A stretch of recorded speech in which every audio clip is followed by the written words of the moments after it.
Trahison et renaissance personnelle.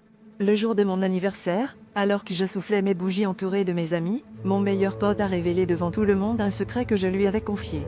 Le silence qui a suivi m'a glacé le sang, et j'ai vu dans les yeux des autres ce mélange de gêne et de pitié qui m'a profondément blessé.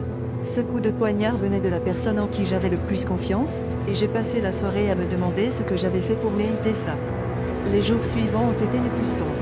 J'ai ressassé chaque moment passé avec lui, chaque confidence, chaque éclat de rire, pour chercher les signes que j'avais ratés.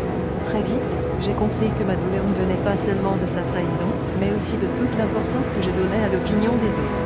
Je me suis rendu compte que je m'étais oublié, que j'existais à travers le regard de ceux qui m'entouraient, et que c'était là ma plus grande erreur. Petit à petit, j'ai commencé à changer de perspective. J'ai appris à apprécier ma propre compagnie, à célébrer mes victoires, même les plus petites, sans attendre de validation extérieure.